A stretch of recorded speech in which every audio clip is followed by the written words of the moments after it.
Profe, en el link que pasó usted pedía como descargar un programa, creo que era el Team. Ah, puede ser, sí, eh, porque está en el...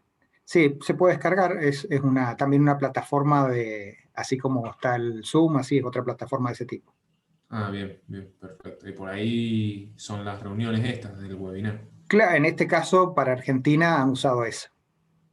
Bien, perfecto.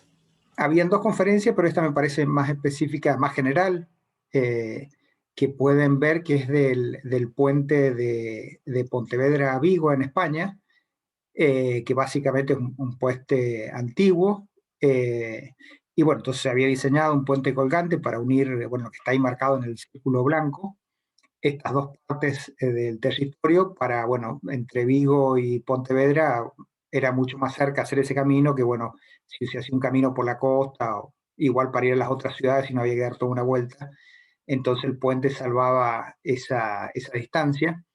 Entonces primero escuchamos un momento nomás la característica general del puente para después ir a algún aspecto particular que, bueno, está interesante que lo veamos acá porque tiene que ver también con el análisis de estructura. Entonces, escuchamos un minuto de esta primera parte donde describe el puente en general.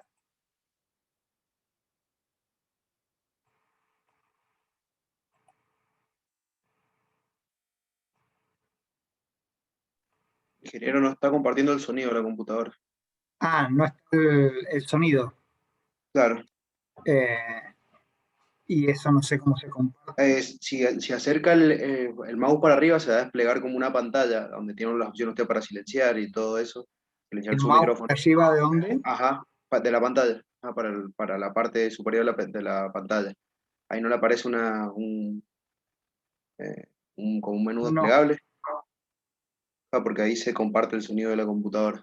Eh, Ah, verbo acá, así en select micrófono externo. hay, como, hay como tres puntos, me parece a la derecha, tres puntitos, que se abre otro Sí. menú desplegable. E dice compartir sonido de la computadora, depende si tiene en español o en inglés. Ah, ahí no se escucha igual, ¿no?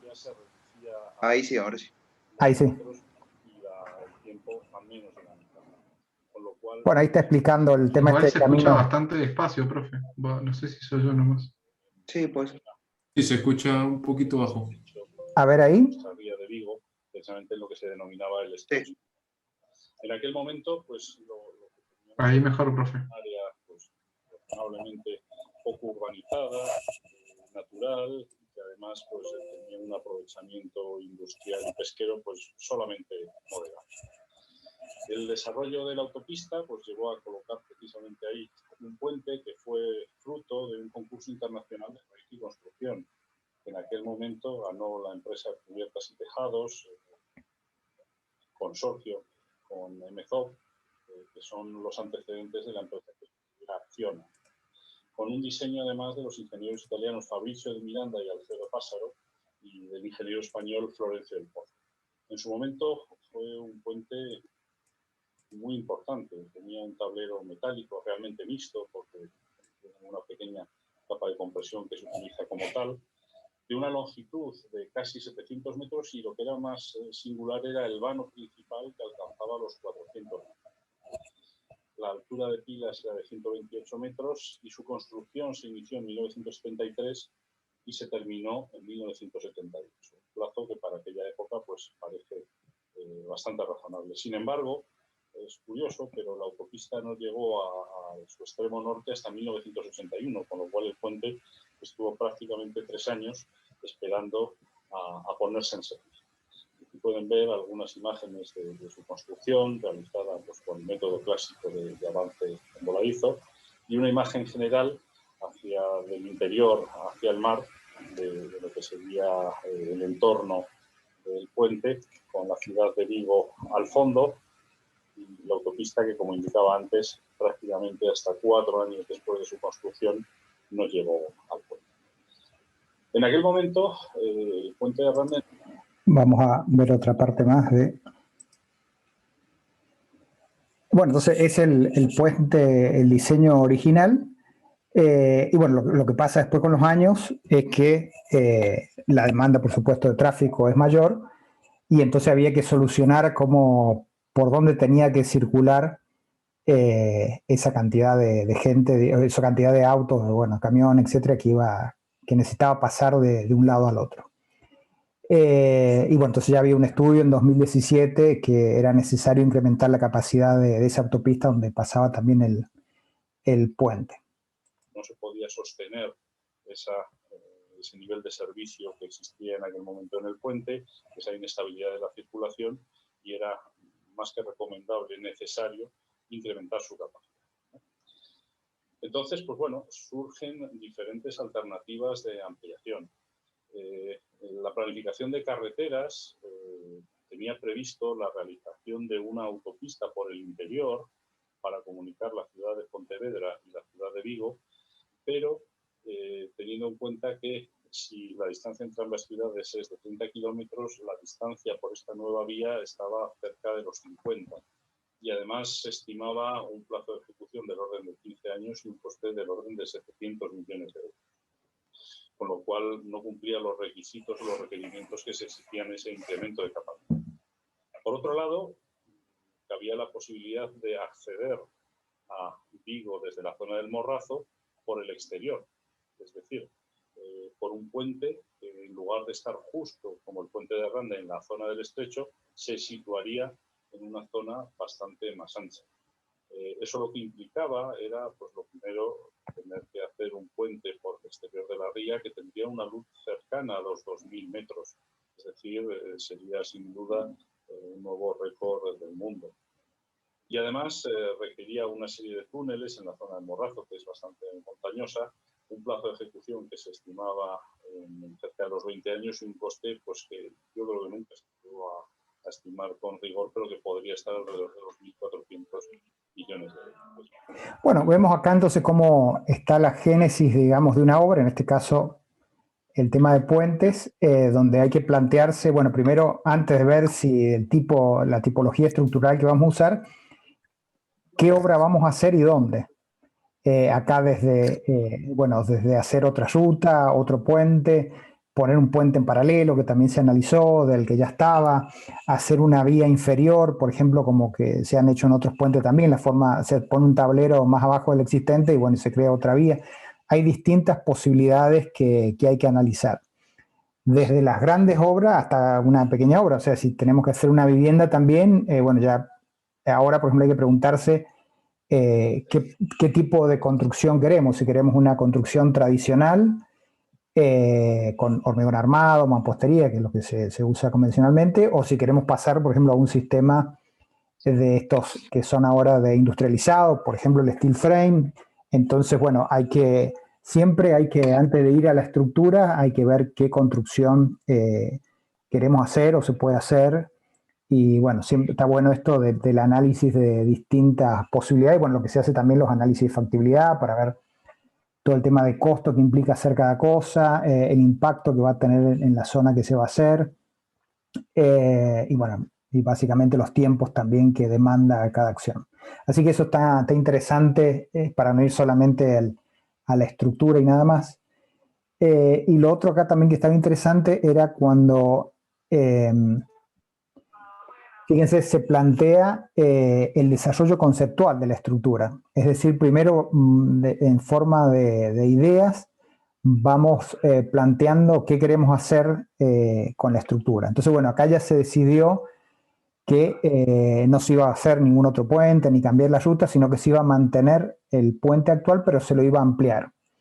No se lo podía ampliar por abajo, porque después se complicaban las zonas de conexión, bueno, había que hacer, tampoco se podía hacer otro puente paralelo porque las costas donde llegaba el puente, bueno, eran muy escarpadas, o ya habían ciudades al costado, pueblos, entonces tampoco se podía hacer un puente nuevo. Entonces se decidió ampliar el puente a un 50% más, colocándole estos, digamos, esta extensión del tablero que están acá marcados con el círculo rojo. El tema que también como ideas conceptuales, como requerimiento del proyecto, era que, bueno, que esto no generara, como vamos a aumentar la carga un 50%, pero que no generara que íbamos a tener, por ejemplo, que reforzar el tablero existente, reforzar la pila, las cimentaciones, porque iba a ser un costo muy grande. Entonces, bueno, se decide hacer algo que permita aumentar la capacidad, que no tenga tanto impacto en la construcción mediante el puente está funcionando. Puede ser también otra condición. Si para hacer esta obra tengo que inhabilitar el puente 2 años, 3 años, eso tampoco era posible. Entonces, bueno, se van viendo distintos requerimientos, empezando así con ideas, con dibujos muy generales, para llegar entonces después un proyecto básico y ya un proyecto de construcción, pero empiezan con ideas y después se van trabajando más y después ya se llega a un proyecto definitivo. Acá, bueno, en particular, más allá de esta idea de cómo se trabaja primero, la idea era, bueno, cómo sostenemos estas dovelas que van a ser el nuevo tablero, cómo lo vinculamos a la estructura existente. Bueno, a la estructura, bueno, se usa una articulación. ¿Y por qué una articulación? Y bueno, porque justamente allí no vamos a transmitir cargas, sino que vamos a transmitir, no vamos a transmitir momentos, sino que solamente podemos transmitir cortes y axiales nada más. En un primer momento se había pensado sostener el otro extremo de la dovela, o sea, acá va una articulación y de este lado era sostenido por un cable unido allá arriba donde están los anclajes de los otros cables. Lo mismo, por supuesto, acá. Pero después se cambió y se puso de este otro extremo, o sea, cerca donde está la articulación, y bueno, está explicado acá por qué, es un concepto de estática muy simple, pero está bueno también verlo.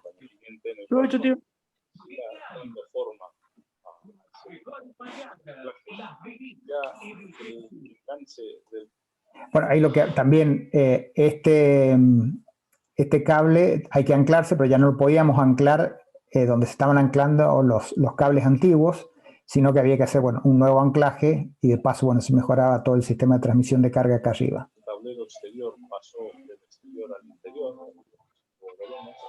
finalmente se redactó el proyecto de construcción ejecutivo entre 2010 y 2011, pues con la forma, configuración que posterior. Entonces, el concepto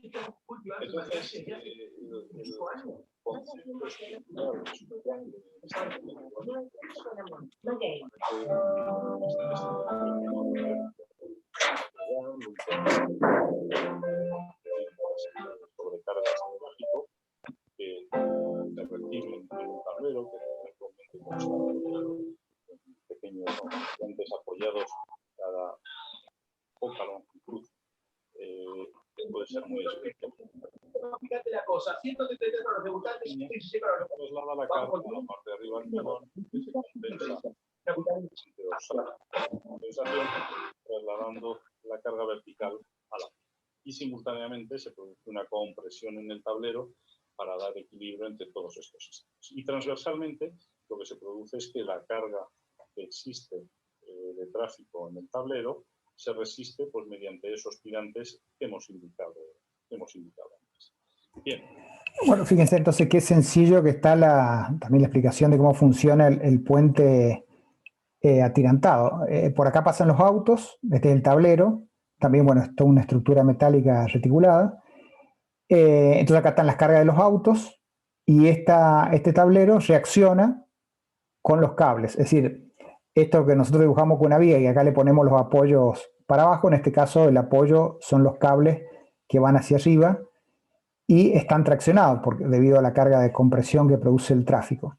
¿Y esto dónde reaccionan? Bueno, reaccionan en las pilas estas de hormigón armado.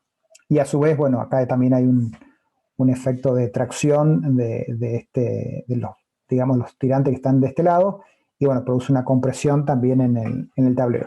Pero un esquema bastante simple de cómo viajan las cargas, que eso también es importante cuando vemos una estructura, bueno, pensar eso, por dónde van las cargas, desde donde se están originando hasta cómo llegan al suelo, que era básicamente donde termina la estructura. Traslada la carga a la parte de arriba del pilón, que se compensa con un tirante dorsal de compensación, trasladando la carga vertical a la y simultáneamente se produce una compresión en el tablero para dar equilibrio entre todos estos sistemas. Y transversalmente lo que se produce es que la carga que existe de tráfico en el tablero se resiste pues, mediante esos tirantes que hemos indicado antes.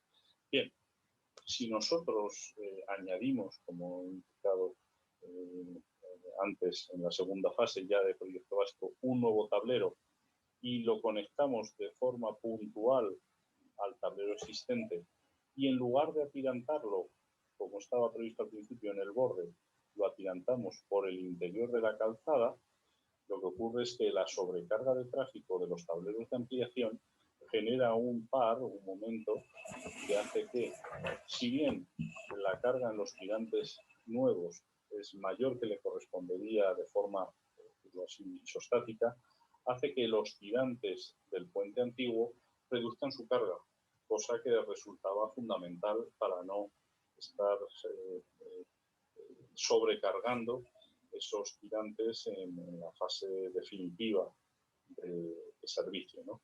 Y además se da la circunstancia que el esquema transversal del tablero existente pues prácticamente queda igual que tenía originalmente, con lo cual es muy probable que no sean necesarios refuerzos ni elementos adicionales para resistir las cargas del puente ampliado.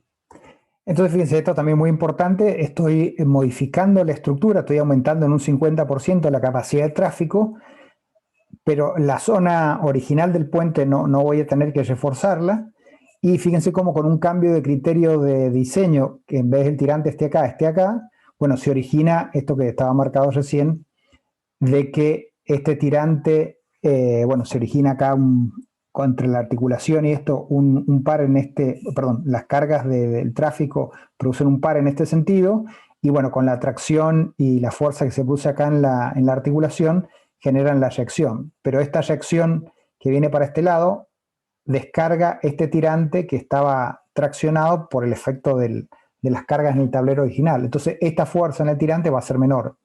Y bueno, eso contribuye también a descargar el tema de la estructura original.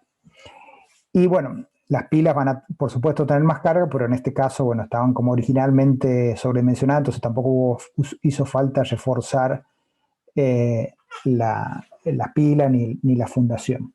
Pero fíjense cómo se van estudiando, por eso no es que se haga un solo planteo, sino bueno, que se van estudiando en cada estructura o alteración de una estructura existente distintas opciones para hacerlo más eficiente. Acá no solamente la carga del tráfico es importante, sino la carga del viento. Entonces también se hacen estudios en básicamente tanto el tablero como del puente, se hacen estudios en túneles de viento para, llevando la forma que va a tener la estructura, bueno, se simulan cargas de viento y se ve cómo se comporta. Entonces es un modelo también ya físico y no solamente en el programa computacional de lo que le puede pasar a la estructura, porque es una carga también muy importante. No sé si han visto el puente de Tacoma en Estados Unidos, que tuvo una falla justamente por el tema del viento, sin cargas de auto. Así que bueno, el tema del viento en estas estructuras esbeltas es bastante importante. Y bueno, creo que había después, hay otras partes más también de cómo está hecho el modelo, que también por eso está interesante, porque está también descrito en forma muy sencilla. Así que bueno, está bueno si lo pueden ver esta parte, que creo que dura media hora, 45 minutos. Es una charla interesante para ver un poco más de estructuras y salir de estas formas más básicas que estudiamos nosotros, y cómo es toda la generación de un problema estructural, desde que se estudian distintas opciones, se ve una opción, final de trabajar sobre el puente existente y ampliarlo, pero bueno, cómo se amplía, cómo se generan un diseño que no implique un refuerzo importante de toda la estructura, bueno, que no altere el tráfico y que el puente pueda seguir funcionando, etc. Así que está interesante como para ver una visión global. Y después también está bueno el nombre de la empresa del estudio de ingeniería que ha hecho, también está bueno entrar porque uno puede ver distintas obras que están trabajando, por ejemplo, en España.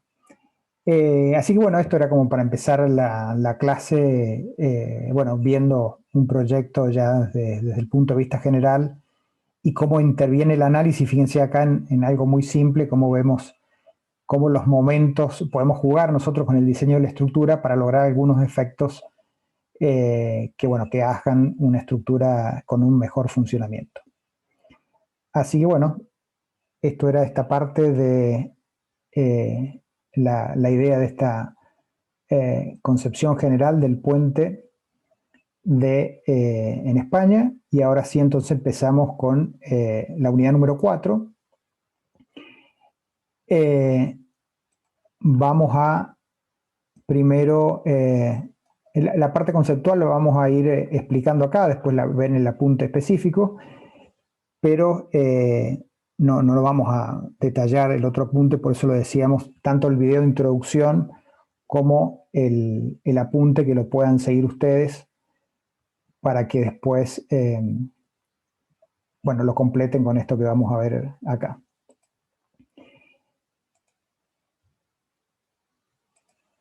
Así que bueno, estamos entonces con el método de los desplazamientos de las incógnitas elásticas.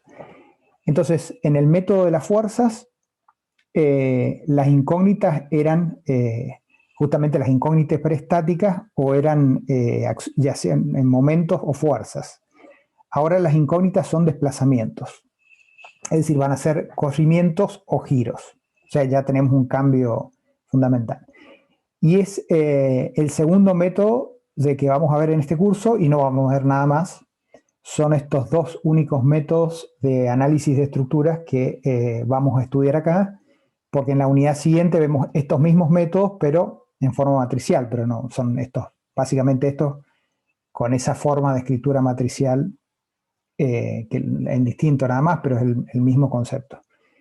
Estos métodos, como decíamos, que se aplicaron cuando no había computadora y cuando había que trabajar a mano, pero bueno, a partir de mitad del siglo pasado, donde ya las computadoras empiezan a ser más comunes en el uso público, digamos, y a medida que el método que toma, digamos, preponderancia es el método de elementos finitos, como el que tiene SAP, el Run Advanced, etc.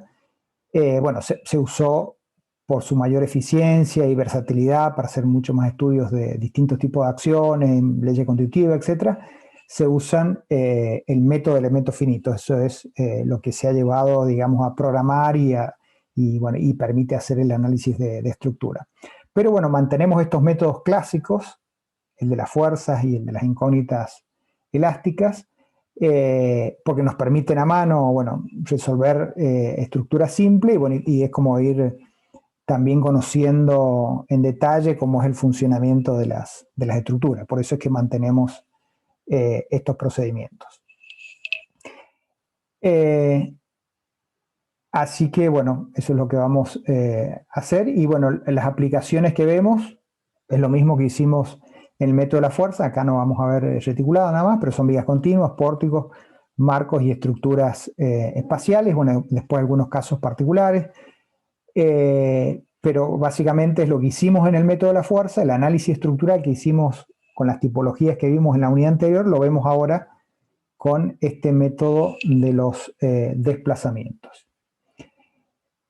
La particularidad también que tiene este método como ventaja respecto del método de las fuerzas es que nos permite justamente conocer desplazamientos. Y sabemos que el análisis estructural requiere conocer tanto los esfuerzos internos, momento flector, corte, axial, etc. Y también necesitamos conocer desplazamiento para controlar flecha, o en el caso de sismo para controlar daño, etc. Bueno, este método nos da también desplazamientos en algunos puntos, pero se pueden sumar otros puntos más.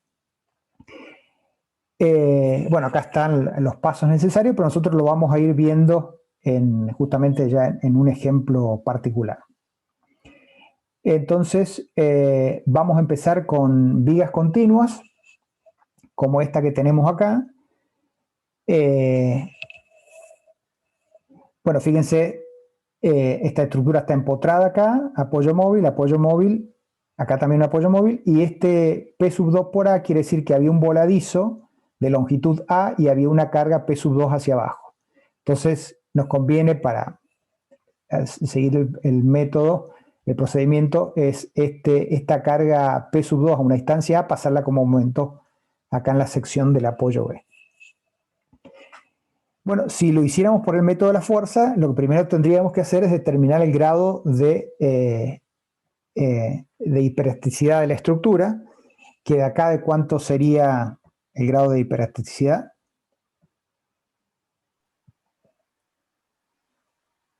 ¿De 3? 3 puede ser, profe. 3. Claro, bueno, lo podemos verificar. Fíjense, el número de vínculos simples, equivalente a todos los vínculos que tiene. 6. 6. Barras no tenemos, porque esta no, es una chapa. No tenemos articulaciones ni de primera ni de segunda especie. Y no tenemos recintos cerrados, o sea que tenemos simplemente como incógnitas las reacciones de los vínculos. Y como no tenemos vértices tampoco, porque no hay reticulado, no hay barras. Y tenemos ¿cuántas chapas? Una sola. Una sola chapa, entonces, bueno, tenemos 6 incógnitas, 3 ecuaciones, tenemos grado de hiperelasticidad 3. Entonces, no solamente que tendríamos que colocar articulaciones en 1 y en 2, sino que tendríamos que colocar una articulación en A. Pero bueno, básicamente tenemos 3 incógnitas hiperestáticas.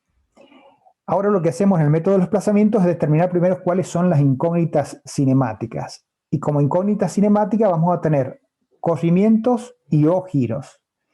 Bueno, en este caso, pensando en los... ¿y dónde lo vamos a medir esos corrimientos y esos giros? Porque evidentemente podríamos medir giros en cualquier sección y corrimientos en cualquier punto de esta estructura. Pero como este método, al igual que el método de la fuerza, solamente nos da acciones en los extremos, y bueno, entonces los vínculos, los corrimientos o los giros que yo voy a considerar van a ser en los extremos de barra. Es decir, corrimiento y giro en A, en 1, en 2 y en B. Ahí me tengo que fijar. Pero bueno, en A ya tengo la respuesta. Todos los corrimientos y giros son nulos. Y en B, ya vamos a ver que no me hace falta calcularlo, porque igual como hacíamos en el método de la fuerza, bueno, si considero solamente lo que pasa en los puntos o en los apoyos intermedios, solamente con los desplazamientos de los apoyos intermedios voy a poder hacer la solución de este caso. Entonces me queda 1 y 2. Bueno, en este caso, como los apoyos son móviles, no puede haber corrimiento. Sí, si hubiese un resorte o un descenso, pero no es este caso. Entonces, solamente como extremo desconocido, voy a tener el giro en 1 y el giro en 2. Esas son las incógnitas cinemáticas. Fíjense, en este caso particular, y hay otros más también, el número de incógnitas cinemáticas es menor que el número de incógnitas hiperestáticas. Entonces, si tuviese que elegir entre un método y otro, bueno, en este caso me conviene elegir el método de los desplazamientos porque el trabajo numérico es menor, vístolo así como en general, como en cantidad de incógnitas. Entonces, no me hace igual si el apoyo A fuera un apoyo móvil, un apoyo fijo, perdón, lo mismo el número de incógnitas serían 2, pero no me hace falta conocer cuánto es el giro en A o el giro en B. Solamente conociendo los desplazamientos de los apoyos intermedios, en el caso de vías continuas, voy a poder hacer la solución de acciones extremos, que eso es lo que finalmente vamos a calcular, igual que hicimos en el método de las fuerzas. Ahora, ¿qué pasa si yo quiero calcular cuánto vale el corrimiento en la mitad de cualquiera de estos tramos? Bueno, lo puedo hacer. Eso lo podemos plantear también agregando más incógnitas cinemáticas. Entonces, las incógnitas cinemáticas mínimas que me permiten resolver las acciones de extremo en vigas continuas es simplemente los giros en los apoyos intermedios. Si quiero conocer otros giros u otros desplazamientos en otros puntos o en otras secciones de esta viga, bueno, tendré que agregar más incógnitas cinemáticas. Pero esa es la situación general. Entonces, giros en los apoyos intermedios. Para el caso de vías continuas con apoyos que no tienen posibilidad de deslizamiento. Entonces, ese es el primer paso. Antes, entonces, teníamos incógnitas hiperestáticas en el método de la fuerza. Fuerzas o momentos. Ahora tenemos incógnitas cinemáticas que son giros o desplazamientos. Bueno, están marcadas. Bueno, no están marcadas, pero bueno, es el giro en esa sección.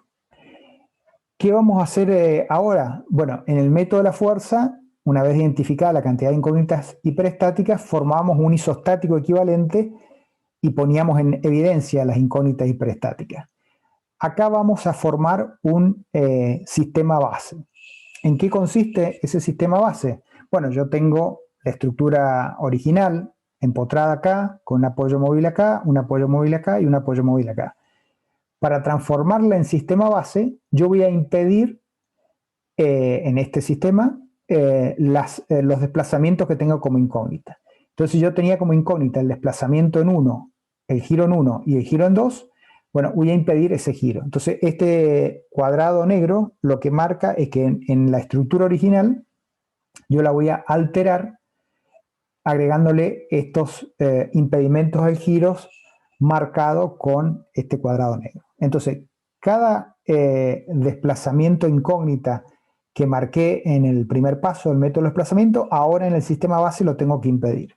Entonces, es la estructura original con sus cargas, pero habiendo impedido cómo son los giros. En este caso, si fueran corrimientos, también impido los corrimientos. Ingeniero, Sí. disculpe, si en todo caso que nosotros quisiéramos saber el descenso de a donde está aplicada la carga P, Sí. ¿cómo se procede en ese caso? Bueno, Sí. lo mismo. Entonces, si yo he agregado como incógnita el descenso en este punto, ahora lo tengo que impedir. ¿Y cómo lo impido? Bueno, acá con este cuadradito marcaba el impedimento del giro. Si quiero impedir un desplazamiento vertical, bueno, le pondré un apoyo móvil acá. Entonces, igual, si quiero calcular el giro de esta sección que está acá, le pongo otro cuadradito que impide el giro acá. Bien, esos datos, lo que tendremos que llegar a impedir en el caso de, por ejemplo, de un examen o en el trabajo práctico, nos van a decir de antemano, quiero averiguar la rotación en tal y tal punto Claro, sí, hay en este un punto, y dato. ahí impedimos recién. Así es. Y si no, se resuelve con los mínimos incógnitas necesarias que me permite calcular las acciones de extremo, que como decíamos en este caso, es simplemente los giros, en el caso de las vías continuas, los giros en los apoyos intermedios. Perfecto. Pero bueno, si yo estoy impidiendo el giro, ahora por ejemplo tengo una viga empotrada, con carga distribuida. Y acá tengo una viga empotrada, con carga puntual. Bueno, y lo mismo acá con carga distribuida. Pero además tenía una carga distribuida y tenía esta P sub 2 por A, que era la carga que venía del voladizo. Pero bueno, si yo impido el giro, van a aparecer fuerzas. El tema es cómo obtengo estas fuerzas. Por ejemplo, acá Q por L cuadrado sobre 12, Q por L cuadrado sobre 8, Q por L cuadrado sobre 8 también acá. Esta, por ejemplo, P sub 2 por A pasa P sub 2 por A sobre 2. Y bueno, entonces ahora tengo que resolver cuáles son las acciones que se corresponden o las reacciones que van a aparecer cuando yo impido este giro, porque evidentemente el giro no se impide en forma mágica, sino provocando una acción que se corresponda con el giro que yo quiero producir. Bueno, entonces este es, digamos, el inconveniente que tiene este procedimiento, que bueno, hay que ver cómo obtener estas acciones que tenemos que ir agregando en correspondencia con el impedimento de los vínculos que tenemos acá. Bueno, ¿cuál sería una posibilidad? Bueno, esto sería como un hiperestático sencillo también, porque básicamente es una estructura empotrada, más ya que el grado de hiperestaticidad sea 3, por la simetría hay una sola incógnita hiperestática que sería el momento acá. Entonces se puede resolver por hiperestático sencillo o por aplicación del primer teorema de Castigliano, y si no, se usan las tablas. Entonces, bueno, vamos a ver ahora esas tablas que están en el otro apunte, donde están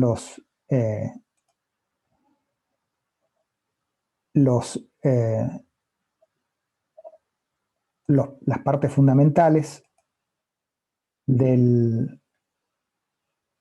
esta unidad. Y entonces ahí vamos a ver las tablas que para no tener que resolver en cada caso ese hiperestático, vamos a ir a tablas de este tipo. Entonces, fíjense, esta tabla, que está como decíamos en el otro punto, el de introducción, el de fundamentos teóricos, es una viga simplemente apoyada con carga distribuida. Y hay distintos estados de carga, también hay para la carga puntual, etc. Entonces, ¿qué nos va a dar acá? Los momentos flectores en extremo, en A o en B, según cuál sea la condición de apoyo que vamos a modificar. Entonces, en esta primera columna, este apoyo, en vez de ser móvil, es un empotramiento, que es como tenemos en el último tramo de la viga.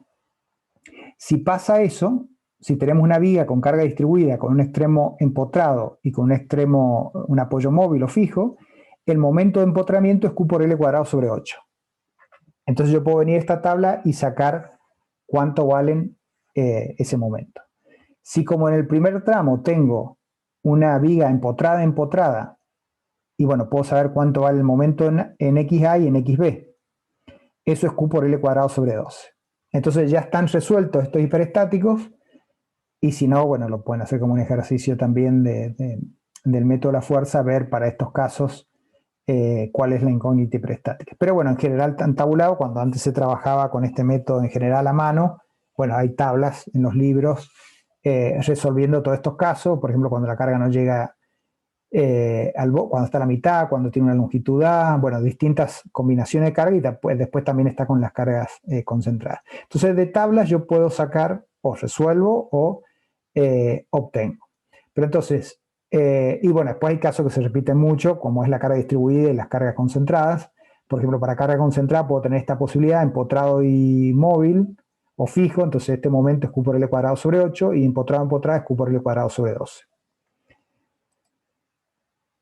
Así que bueno, ahí de tablas podemos sacar esos momentos, y es lo primero que hacemos en el método de los desplazamientos. La estructura base, tenemos que fijar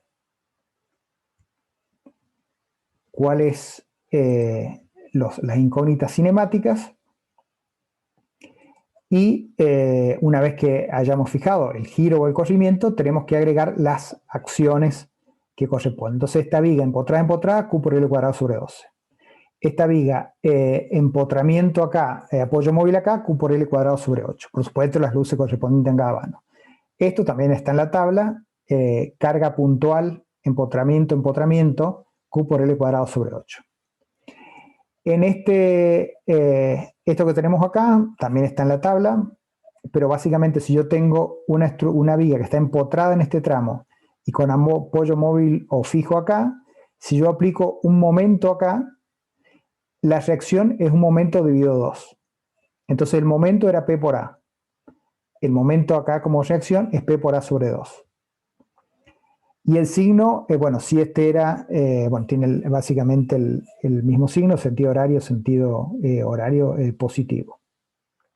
Así que esto de cuáles son las reacciones que aparecen cuando yo hago el impedimento a los desplazamientos que he fijado como incógnitas cinemáticas, surge de tablas. En los ejercicios siempre vamos a usar la tabla, también conviene saber algún caso, poderlo resolver, que lo pueden hacer también como práctica el método de la fuerza, para que sepan de dónde vienen específicamente estos valores. Entonces, eso es el primer paso, formar un sistema base. Fíjense que estamos alterando la estructura, esto ya no es la estructura original. La estructura original era esta. Ahora yo la altero colocando estos impedimentos al giro y colocando todas estas reacciones, todas estas fuerzas no están, bueno, estas sí, pero todas estas fuerzas, el Q por L cuadrado sobre 12 acá y el Q por L cuadrado sobre 8 acá no está, porque hay un apoyo móvil, no hay momento aplicado. Lo mismo ahí, no están estas fuerzas. O sea que estas fuerzas que estoy agregando no corresponden a la estructura original, pero bueno, es un procedimiento que después vamos a ver que no altera justamente la condición de carga inicial. ¿Y qué dice el procedimiento? Bueno, si como en este caso fijamos dos incógnitas cinemáticas, lo que vamos a hacer ahora es provocar un giro, como las incógnitas son giros, provocar un giro unitario acá y dejar esta fija, y después provocar un giro unitario acá y esta fija. ¿Por qué un giro unitario? Bueno, después lo vamos a ver, se corresponde con después la condición de desplazamiento que tiene la estructura. Entonces hacemos eso. Este está fijo, este lo muevo 1 y este lo dejo fijo. Primero entonces provoco un giro unitario en la dirección de la incógnita 1 y el otro lo dejo fijo, y después provoco, este lo dejo fijo y provoco un giro unitario en la dirección de la incógnita 2. Bueno, como hicimos recién con el sistema base, bueno, acá ya no está aplicada las cargas externas, sino que solamente están aplicadas bueno, los giros unitarios. Fíjense que en el método de la fuerza nosotros trabajamos con un isostático equivalente sometido al sistema exterior de carga y calculábamos los desplazamientos que, por ejemplo, se producían acá, los desplazamientos relativos entre las secciones a cada lado de la articulación, y después decíamos, bueno, aplicamos en cada una de las incógnitas preestáticas, le aplicamos esa incógnita con valor 1 y volvíamos a calcular los desplazamientos para formar la matriz delta XXU. Y con esta matriz, con este vector, con los desplazamientos que calculamos acá, calculamos los delta X sub 0. Antes entonces calculábamos desplazamientos mediante el TTB. En el método de los desplazamientos calculamos acciones, ya sea de tablas o, bueno, o por otros medios. Pero acá también, si he provocado una acción unitaria, bueno, tengo que ver cuál es un desplazamiento unitario, tengo que ver cuáles son las acciones que provocan un desplazamiento unitario. Entonces, en este caso, por ejemplo, tengo una viga que está empotrada y en este extremo se ha provocado un giro unitario. Bueno, tengo que ver cuál es la acción que me provoca un giro unitario y cuál es la reacción para que, bueno, esto siga empotrado. Acá también tengo un giro unitario acá y un empotramiento acá. Y acá no pasa nada porque, bueno, simplemente estoy moviendo este y este lo estoy dejando fijo, así que acá no tiene influencia. Entonces, otra vez, esto también sí está interesante que lo hagan, es como un hiperestático sencillo, empotrado, apoyo móvil acá, tengo que ver cuál es el momento que me produce un giro unitario. Eso también como material complementario, hay un apunte de Daniel Salcinella que está ahí hecho a mano estas deducciones, bueno, vean algunas de ellas para ver cómo llegamos a este valor. Y si no, hay que ir a tablas. Entonces, volvemos al apunte de recién, que es el apunte que decíamos que va a estar, que está en el otro, en el apunte inicial.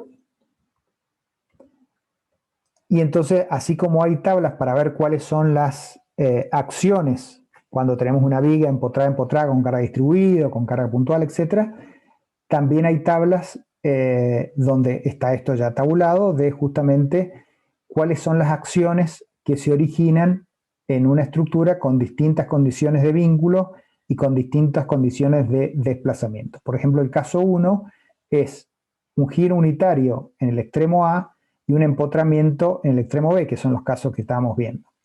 Entonces, ¿qué nos da A sub 1? Bueno, el momento ¿cuál es el momento que provoca este giro unitario? ¿Qué nos da A sub 2? Bueno, A sub 2 nos da el momento que tenemos que tener acá para que esto permanezca con empotramiento. ¿Qué nos da A sub 3? Bueno, A sub 3 es A sub 1 más A sub 2 dividido L. Son los esfuerzos de, digamos, las reacciones. ¿Qué nos da A sub 3'? Bueno, el momento que produce A sub 3 con A sub 3, este par, o sea, A sub 3 por L, siendo L la longitud de esta barra. ¿Qué nos da A sub 4? ¿Cuál es la fuerza de tracción que tengo que originar para provocar este desplazamiento? Evidentemente, si quiero provocar este giro unitario, no hay A sub 4, no tengo que provocar una fuerza axial. ¿Qué nos da A sub 5? El momento torsor que tengo que provocar para este giro unitario. Este giro unitario de flexión no produce torsión, entonces este es 0. Entonces, bueno, para este caso, como es en la vía que estamos viendo, si yo quiero aplicar un giro unitario acá manteniendo esto empotrado, el momento que tengo que aplicar acá es 4EK y el momento que tengo que aplicar acá es 2EK. Bueno, L es el módulo de Young y K es un parámetro de rigidez que es básicamente el momento de inercia dividido L. El momento de inercia de cada tramo lo conozco, la luz de cada tramo lo conozco, o sea que yo conozco el K de cada tramo. Así que eso es un dato. Fíjense, este otro caso es, provoco un giro unitario acá, pero acá tengo una articulación, no tengo un empotramiento. Entonces, el momento que tengo que aplicar acá ahora es 3EK. Era 4EK cuando este estaba empotrado. Si este está liberado, es 3EK. Y por supuesto acá no tengo momento porque hay una articulación. Ingeniero, Sí, disculpe, cuando se invierte el sentido de la carga unitaria, todos esos valores de A se invierten de signo también, ¿no es cierto? o sea, se invertirían si el giro lo hacemos para arriba. Claro, a eso es, si se Claro, invierte el pero por sentido eso, del como giro, nosotros en este método, nosotros elegimos para dónde girar, claro, le giramos conviene siempre, girar por ahí. claro, que provoquen giros horarios y entonces tengamos estos valores siempre positivos para no complicarnos con los signos. Perfecto. Bueno, ¿qué pasa, por ejemplo, si es una viga que tiene un resorte o con un descenso de apoyo? Bueno, ahí habría un corrimiento entre el extremo A y el extremo B, manteniendo esto con impedimento al giro.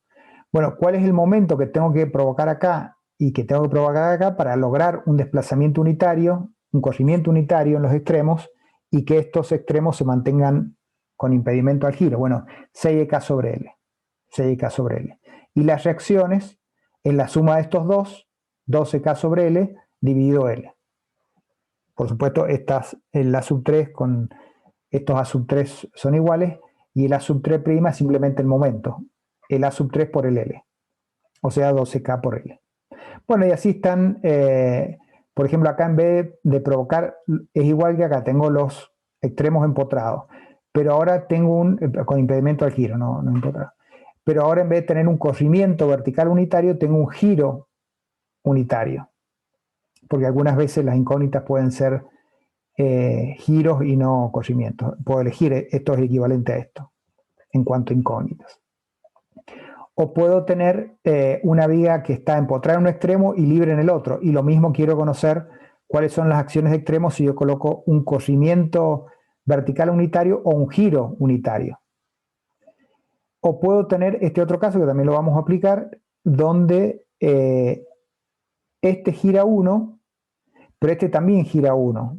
Y eso se da, bueno, ya lo vamos a ver en los casos de simetría, de estructura y de carga. Entonces, si este gira 1, por simetría, este también va a girar 1. Entonces, el momento que tengo que aplicar acá es 2EK.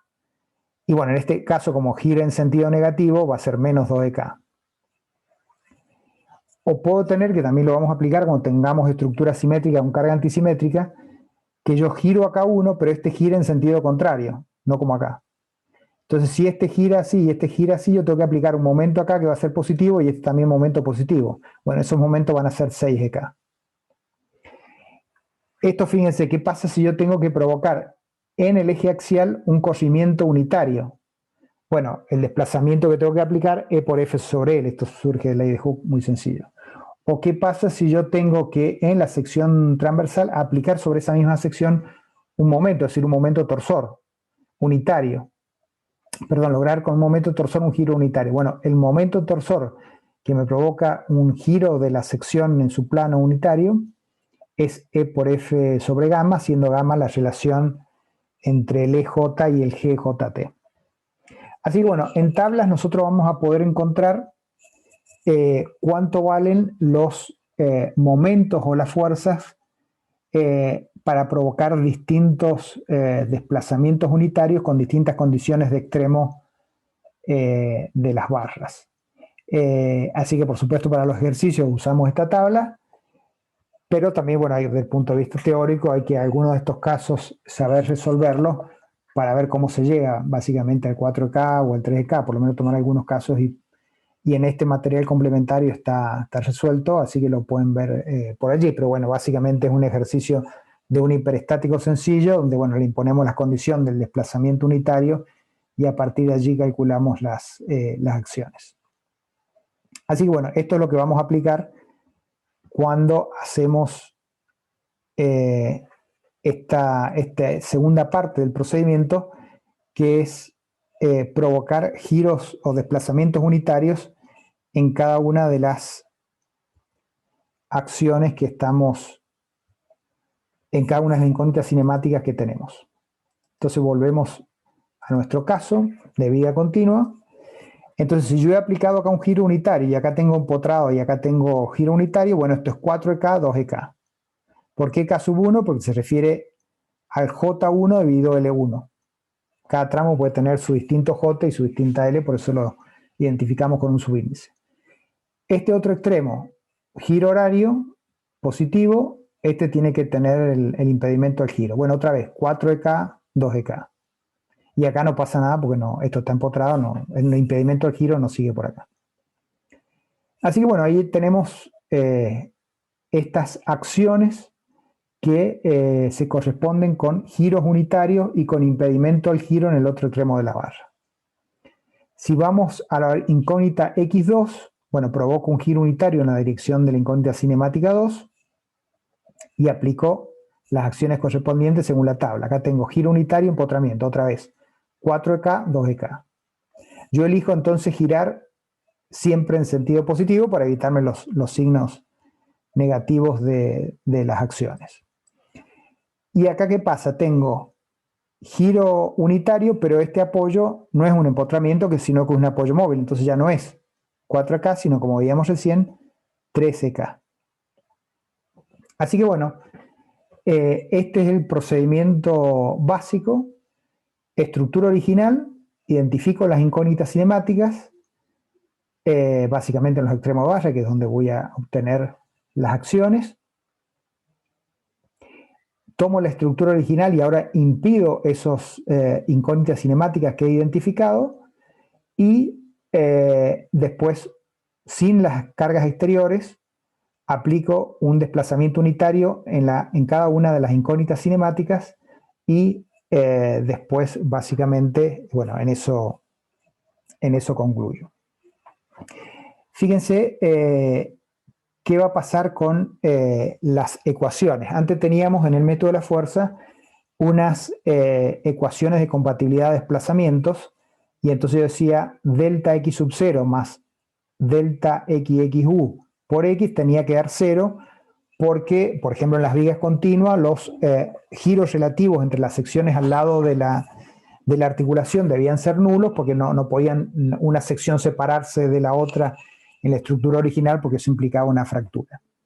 Bueno, acá lo que yo tengo que hacer es que estas acciones que estoy agregando acá y estas acciones que estoy agregando acá, porque yo le produje esto que en la estructura no está, como es el impedimento al giro, o estas acciones que estoy agregando acá para provocar un giro unitario, impidiendo el giro en los otros extremos de la barra, tampoco están.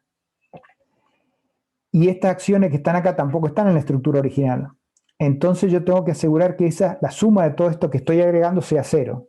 Entonces lo agrego porque el procedimiento conviene hacer este artificio, pero después, bueno, considero que estas cargas sean nulas, como lo hemos usado también para el cálculo de los desplazamientos con este teorema donde poníamos una carga unitaria y después o un momento unitario y después lo hacíamos nulo.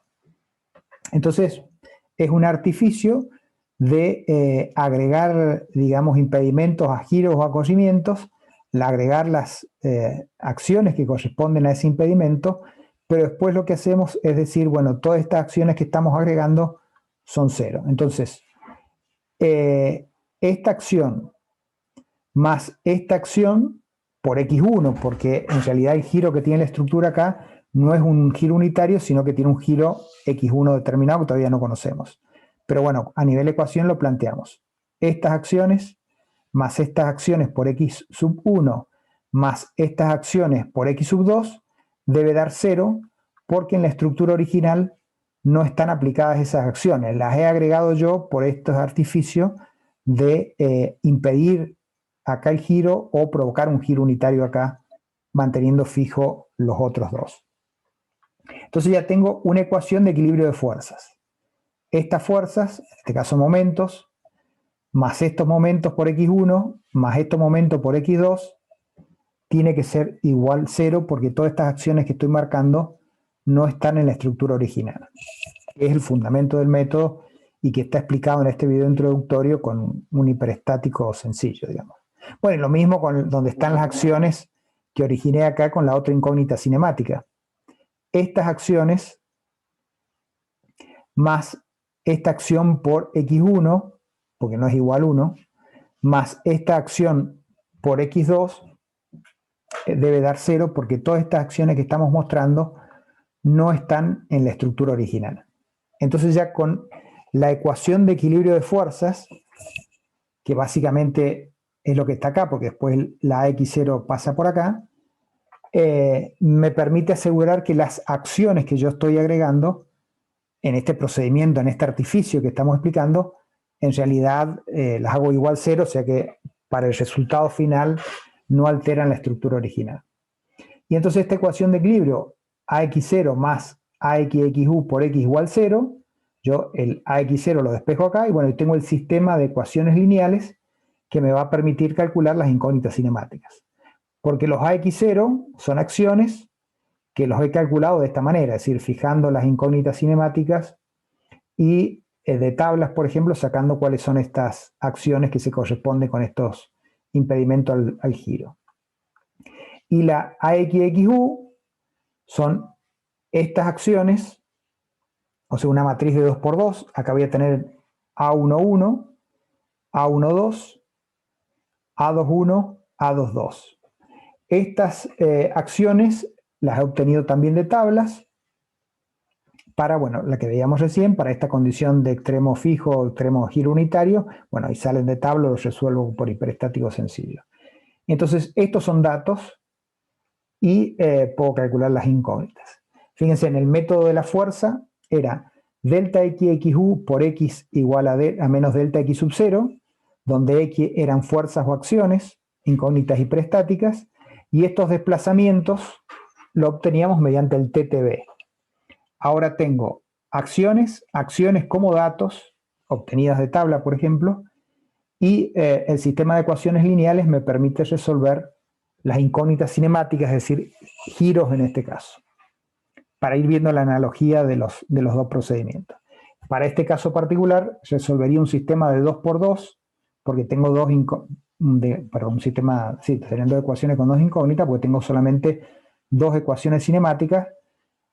Si lo quisiera resolver por el método de la fuerza, veíamos que era un sistema de 3 ecuaciones con 3 incógnitas, porque el grado de hiperesticidad es 3. Pero bueno, a veces no siempre está esta relación de que siempre con el método de los desplazamientos las incógnitas son menores.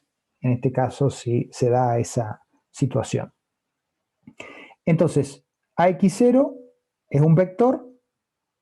El primer valor es este más este con su signo, el signo del momento estático.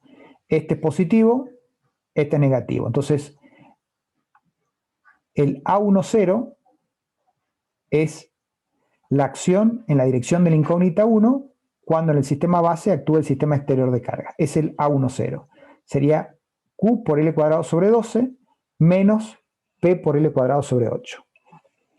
El A20 son las acciones en la dirección de la incógnita 2 cuando actúa el sistema exterior de carga. Sería este valor, P por L cuadrado sobre 8, menos Q sub 2 por L cuadrado sobre 8, y este valor, que también es positivo, más P sub 2 por A sobre 2. Ahí tengo el A mayúscula 2 sub 0. Lo saco, entonces una vez que yo he armado estos sistemas es fácil armar los otros valores. Vamos acá a xu. Entonces empiezo con A1 para x1 igual 1. Esto es x1 igual 1. El A1 sería el 4ek sub 1 más el 4ek sub 2.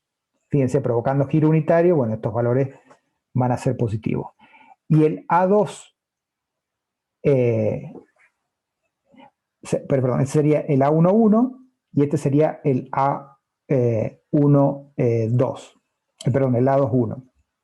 ¿Por qué A21? Porque es la acción en la dirección de la incógnita 2 cuando x1 vale 1. Entonces tenía 4ek más 4ek y acá tengo 2ek. Vamos a la segunda columna. Tengo que considerar x2 igual 1. Entonces acá tengo el A12. ¿Por qué A12? Porque es la acción en la dirección de la incógnita 1 cuando actúa x2 igual 1. El A12 vale 2ek. Y el A22 es la acción en la dirección de la incógnita 2 cuando actúa x2 igual 1, 4ek más 3ek. Bueno, ahí armo este sistema de ecuaciones lineales con los datos que son acciones y puedo calcular las incógnitas cinemáticas que me van en unidades de radianes. Por supuesto, como hemos mantenido, mantenemos las condiciones de la hipótesis de la unidad número 1, estamos trabajando en pequeños deformaciones, entonces estos valores siempre le van a dar muy pequeños, 0,00 y el número que sea, porque están en radianes, y esto implica que los giros de cada sección en el apoyo 1, 2, bueno, el cocimiento que sea, van a ser, especialmente en giro, valores muy, muy pequeños en radianes. Entonces, bueno, con esto calculamos las incógnitas cinemáticas. No sé si tiene alguna duda de esta parte. Por mi parte, no. Entonces, el procedimiento general es: identifico incógnitas cinemáticas, fijo esas incógnitas cinemáticas y con la estructura, con la carga que tiene, bueno, veo cuáles son las fuerzas para hacer que corresponden a ese impedimento del giro que estoy haciendo. ¿De dónde saco esto? De tablas como recién vimos. Después el procedimiento implica aplicar un giro, un desplazamiento unitario en cada una de las incógnitas cinemáticas y mantener la otra fija. Y en cada caso ver cuáles son las acciones y reacciones que corresponden a mantener provocar ese giro unitario y a impedir y que el otro se mantenga fijo. Eso también surge de tabla y podemos hacer entonces estas, bueno, justamente definir estas acciones. Pero me debo asegurar que la estructura, que esto que estoy analizando se corresponda con la estructura original. Entonces, estas acciones que estoy agregando, más estas acciones que estoy agregando, más esta acción que estoy agregando debe ser 0. Lo mismo estas acciones que agrego, estas acciones que agrego y estas acciones que agrego debe ser 0 porque todas estas acciones no existen. Eso me conduce a este sistema de ecuaciones lineales con el cual voy a poder calcular las incógnitas cinemáticas porque los A lo estoy conociendo. Podemos analizar también qué pasa si estoy manteniendo los giros respecto de la estructura original. Fíjense, yo en la estructura original, esta sección va a girar un cierto ángulo x1 y esto va a girar un cierto ángulo x2. Veamos si no estoy alterando la estructura cuando yo aplico este procedimiento que estoy aplicando. Entonces acá me tiene que dar x1. Cuando yo hago esto, en este primer paso el giro vale 0 en 1, porque justamente lo impedí. Entonces acá tengo 0. Acá tengo 1, pero como decíamos lo debo multiplicar por x1. Entonces acá ya tengo x1. Tengo 0 más x1. Y acá vuelvo a tener 0. Entonces tengo 0 más x1 más 0. El resultado de x1 da igual al x1 que se corresponde con la estructura original. Acá me debe dar x2. Bueno, otra vez. Acá tengo 0 de giro. Acá tengo 0 y acá tengo 1 por x2.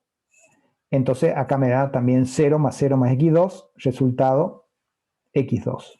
Es decir, que no estoy alterando la estructura ni por las acciones que le estoy agregando, porque básicamente después digo que esas acciones son nulas, y tampoco estoy alterando los desplazamientos reales que tiene la estructura, porque estamos viendo que estoy obteniendo los mismos desplazamientos que en la estructura original. Entonces, mediante la ecuación de equilibrio de fuerzas, haciéndola 0 porque no existen las que estoy agregando, puedo llegar a este sistema de ecuaciones lineales que me permite calcular las incógnitas cinemáticas. Como antes en el método de las fuerzas, planteando la ecuación de equilibrio o de compatibilidad de los desplazamientos, que eran 0 porque, bueno, o había un desplazamiento 0 porque era un apoyo fijo, un apoyo móvil, etcétera, o un giro relativo nulo. Bueno, de ahí yo obtenía el sistema de ecuaciones lineales que me permitía obtener las incógnitas hiperestáticas, que eran fuerzas, las incógnitas estáticas, fuerzas o momentos.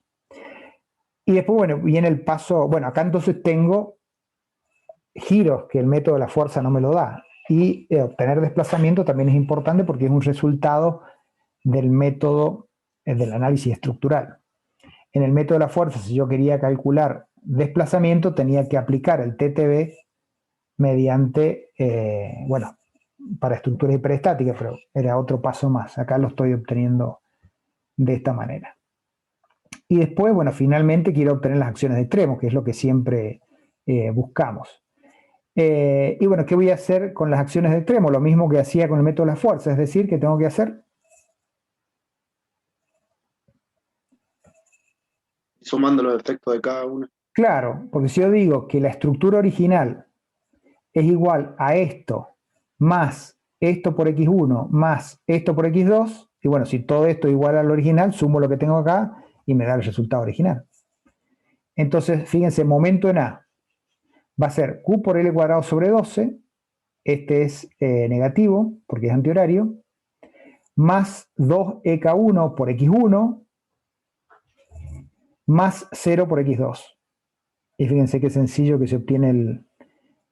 Bueno, acá está. En forma sencilla se obtiene los momentos. Después, bueno, cualquier otro momento lo voy calculando igual. Por ejemplo, si quiero calcular el momento de 1 mirando a 2, va a ser p por L cuadrado sobre 8, este era negativo, más 4ek sub 2 por x1, más 2ek2 por x2. Y ahí tengo ese momento, y así con cada uno. Es bastante elemental, digamos, este procedimiento. Es muy sencillo, por eso está bueno armar todos los gráficos también bien claro, para que después podamos de manera simple, lo podríamos hacer así, podríamos poner un gráfico debajo del otro. Yo podría poner acá, esto conviene hacerlo también, si no, más en los desarrollos de teoría, poner esto igual a esto más este gráfico por x1 más este gráfico por x2. Y de aquí saco tanto las ecuaciones de equilibrio de fuerza como el resultado final, que son las acciones de extremos. Y bueno, y lo demás es pues igual que el método de la fuerza. Solamente tengo las acciones de extremo, tengo que completar el diagrama de lo que pasa dentro de la barra con lo que conozco de estática. Así que, bueno, esto es el...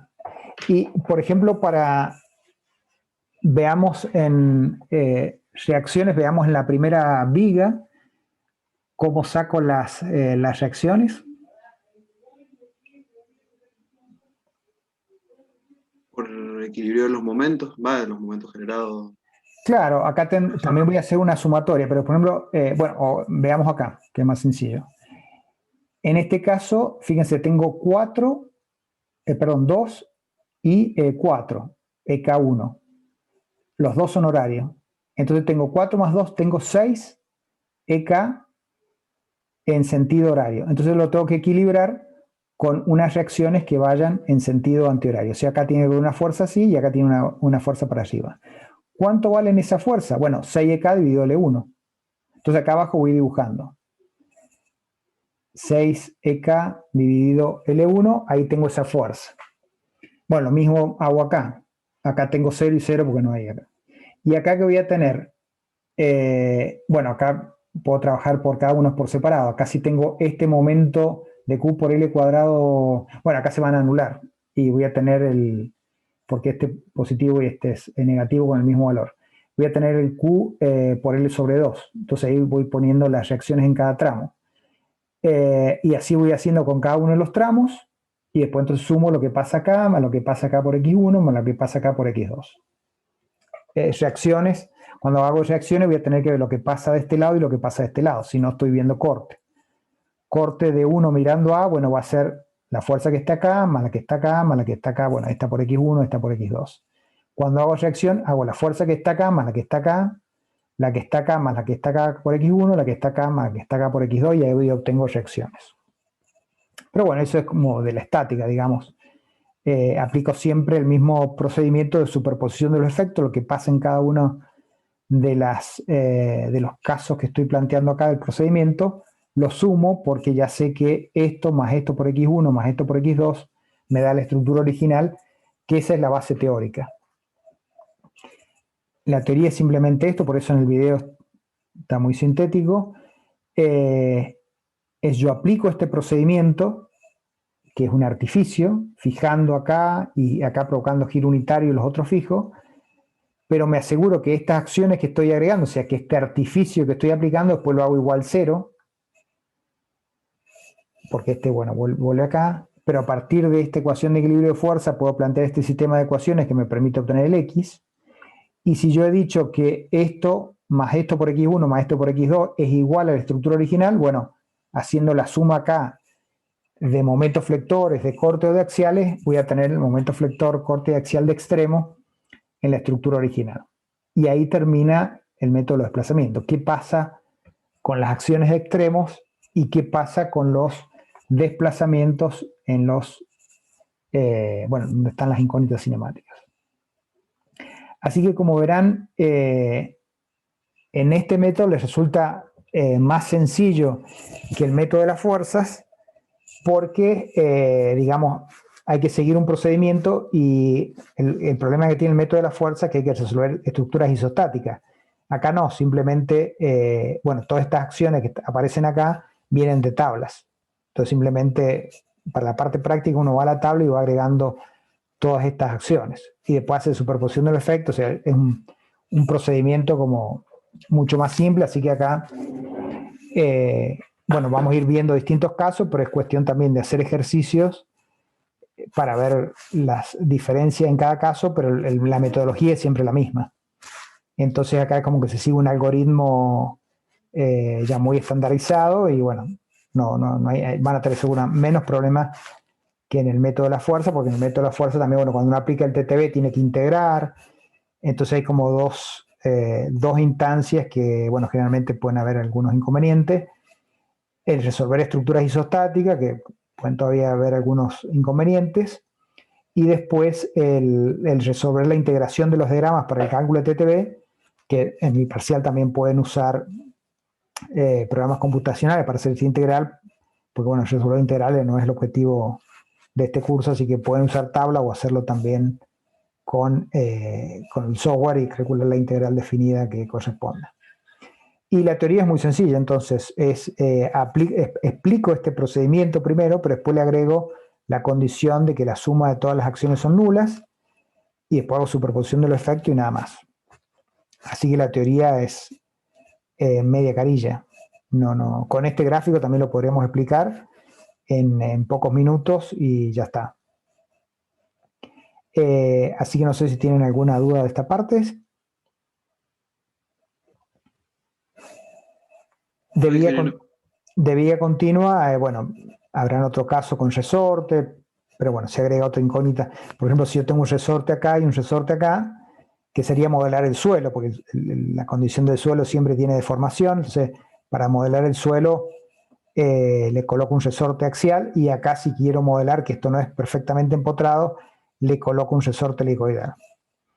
Y entonces conociendo la rigidez de estos resortes, que es el parámetro del suelo, yo como incógnitas cinemáticas voy a tener giro, pero también corrimiento y corrimiento. Entonces si hay resortes, que es la simulación del suelo real, voy a tener 4 incógnitas cinemáticas, 2 giros y 2 corrimientos verticales. Pero eso es lo que hace al análisis de cada caso y se hace resolviendo ejercicios. No hay más que eso. Resolver distintos casos, comparar que uno llegue a la respuesta correcta. En SAP también uno puede jugar, qué pasa si al resorte le doy más o menos rigidez. Y puede ir viendo qué pasa con la estructura. Ahora pasamos al caso de pórtico, porque vía continua son estos que estamos mencionando. Vamos a pasar al caso de pórtico y vamos a ver primero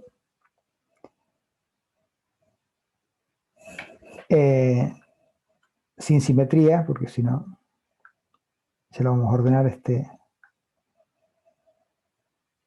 es el caso de un pórtico general bien potrado de un nivel, altura H, luz L. Sabemos que el grado de hiperelasticidad es 3 y ahora tenemos que determinar primero cuáles son las incógnitas cinemáticas. Siempre nos referimos a los nudos, porque en A y B sabemos que las incógnitas cinemáticas ya las conocemos, vale 0 lo que son los corrimientos y giros. Pero lo que no conocemos son bueno, qué pasa en corrimientos y en giros para el nudo 1 y el nudo 2. Esas son las incógnitas cinemáticas. Corrimientos y giros para el nudo 1 y para el nudo 2. ¿Qué corrimiento puede? Bueno, el giro es el que estamos viendo acá, ¿no? El nudo 1. ¿Qué corrimiento puede tener? Y bueno, un corrimiento vertical por la deformación axial de la columna, un corrimiento horizontal debido a las cargas que tenga, y el corrimiento, dos corrimientos en X y en Y, y el giro. Sé que yo puedo tener 3 incógnitas cinemáticas por cada nudo en estructuras en el plano. 3 incógnitas cinemáticas. Entonces tendría 3 acá y 3 acá, 6 incógnitas cinemáticas. Pero vamos a hacer una simplificación. Vamos a considerar que no tiene influencia en la respuesta de esta estructura la influencia de la deformación axial. Es decir, vamos a considerar que la columna no se alarga ni se acorta debido a las cargas que tienen, y que las columnas no se, esta columna tampoco se alarga ni se acorta, y que la viga no se alarga y se acorta. Si pasa eso, entonces el corrimiento vertical en 1 o el corrimiento vertical en 2 va a ser 0. Y el corrimiento vertical en X1 va a ser igual, el corrimiento horizontal en X1 va a ser igual al corrimiento horizontal en X2. Entonces, si no considero la influencia del axial, voy a tener un giro como incógnita cinemática en cada nudo y un corrimiento por piso. Entonces, en este caso, tengo 3 incógnitas cinemáticas, 2 giros y un corrimiento. No sé si plantea eso alguna duda o dificultad. Lo que sí tengo que hacer entonces es definir si considero o no el axial. Si considero el axial van a ser 3 y 3, 6 incógnitas cinemáticas. Si no considero el axial van a ser un giro por cada nudo, un corrimiento por cada piso. En el SAP ya sabemos cómo anular la influencia del corte, que es cuando veíamos los parámetros de la sección, le poníamos 0 en el factor de modificación, y cuando no quiero considerar el axial, lo que hacemos es pongo un valor, en vez de ponerle 1, le pongo un valor muy grande. Al hacer un valor muy grande, es como que la sección es muy grande, y entonces más allá que la carga que tiene, no se va a deformar axialmente porque es como una sección muy grande. Entonces esa es la forma de anular el efecto del axial, para que uno pueda comparar resultados de lo que hace a mano con lo que hace en SAP. Para anular la influencia del corte, pongo 0 en esos parámetros de modificación. Cuando quiero anular la influencia del axial, pongo un valor 10.000, un valor grande en vez de 1. Bueno, ya tenemos identificadas las incógnitas cinemáticas. Vamos a trabajar con un caso particular.